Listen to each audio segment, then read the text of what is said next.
देखिए, मैंने आज यहाँ पे नामांकन किया है। मिल्कीपुर से मैं प्रत्याशी हूँ। 2 सेट में नामांकन हुआ है। हमारे प्रस्तावक रावत जी थे और विधानसभा अध्यक्ष पृथ्वीराज यादव जी थे।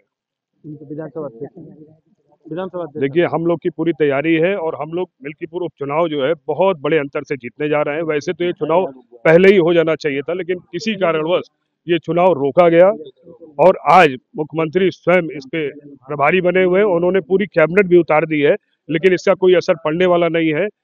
आज 5 तारीख को वोट पड़ेगा और सारी जनता जनार्दन जो है अखिलेश यादव जी के साथ है, स्वर्गीय मित्रसेन यादव जी के साथ है, अवधेश प्रसाद जी के साथ है। आपके अनिल एक भाजपा ने नहीं घबराया बहुत देर से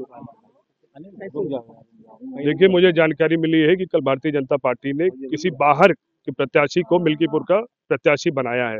मेरा घर तो वही 5 नंबर पे है, मैं वहीं रहता हूँ और हमेशा जो है सबके सुख दुख में खड़ा रहता हूँ। अब ये सीधी बात है, उन्होंने बाहर प्रत्याशी उतारा, मैं घर का हूँ।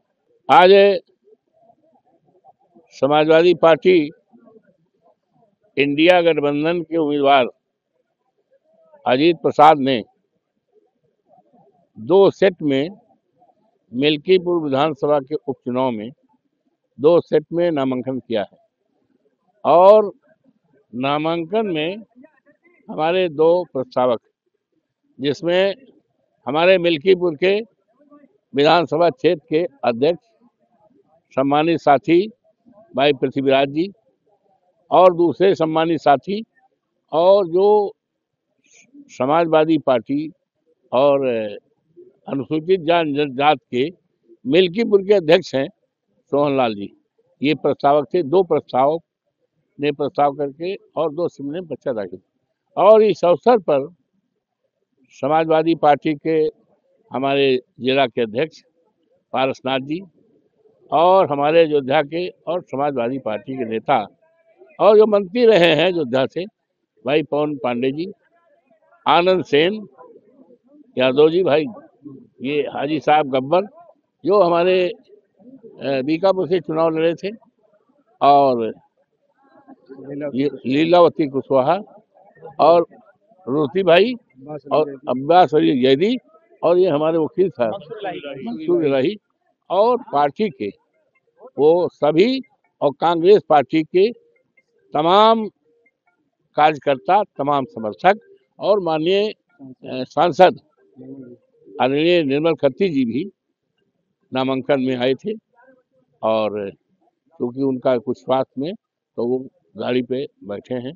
भारी मात्रा में लोग तो बड़ी हजारों की तादाद में आना चाहते थे, लेकिन कहा भाई अगर जुलूस नहीं है, हम तो परंपरा अनुसार अपनी पीली गाड़ी से चलते हैं, पुरानी गाड़ी जो 50-60 साल की है और बहुत ताम झाम से नहीं है, उन्हें जुलूस निकालना है और संविधान का पालन करना है और आचार संहिता का पालन करना है।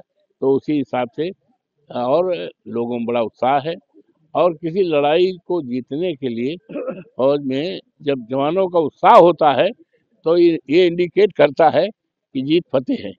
तो मुझे आज के इस अवसर पर मिल्कीपुर के सभी देवतुल्य मतदाताओं को, जनता जनार्दन को मैं प्रणाम करता हूं, धरती को प्रणाम करता हूं और उम्मीद करता हूं कि समाजवादी पार्टी का उम्मीदवार अजीत प्रसाद बड़े वोटों से जीत करके और 27 में जो चुनाव होना है उस चुनाव में रास्ता साफ करेगा सरकार बनने का। ये चुनाव ऐसे वक्त पे हो रहा है, ये उपचुनाव है, हालांकि इसको 4 महीना पहले हो जाना चाहिए था, लेकिन लेट किया भारतीय जनता पार्टी ने। और ये चुनाव ऐसे समय पे हो रहा है जब ठंड है, किसान इस सर्दी में अपना घर द्वार छोड़कर, बाल बच्चों को छोड़कर खेती और मेड़ में लगा है, खेत में, और साड़ों से खेती को बचाने के लिए लगा। आज ये चुनाव ऐसे अवसर पर हो रहा है कि बाबा साहब भीमराव अम्बेडकर का अपमान हुआ है। राज्यसभा में हमारे देश के गृह मंत्री जी ने किया है। आज ये चुनाव ऐसे वक्त में हो रहा है, आरक्षण खत्म किया जा रहा है। ये चुनाव ऐसे समय पर हो रहा है, महंगाई बढ़ी है। ये चुनाव ऐसे समय पर हो रहा है, भ्रष्टाचार बढ़ा है, कानून व्यवस्था ध्वस्त है। तो ऐसे उसमें है और भारतीय जनता पार्टी ने कोई काम नहीं किया है और इसका फायदा इस चुनाव में होगा और बहुत बड़े वोट से समाजवादी पार्टी इंडिया गठबंधन का उम्मीदवार अजीत प्रसाद जीतेगा और एक इतिहास बनाएगा। इतिहास परिवर्तन और बदलाव को होगा और पूरे देश में और नाम चलेगा, विकास होगा और माननीय नेताजी श्रद्धेय मुलायम सिंह जी के सपनों को साकार करेगा। बाबा साहब भीमराव अम्बेडकर के सपने को साकार, डॉक्टर राम मनोहर लोहिया के सपने को साकार और क्षेत्र में आपसदारी भाईचारा बढ़ाकर कदम से कदम चढ़ के विकास करेगा।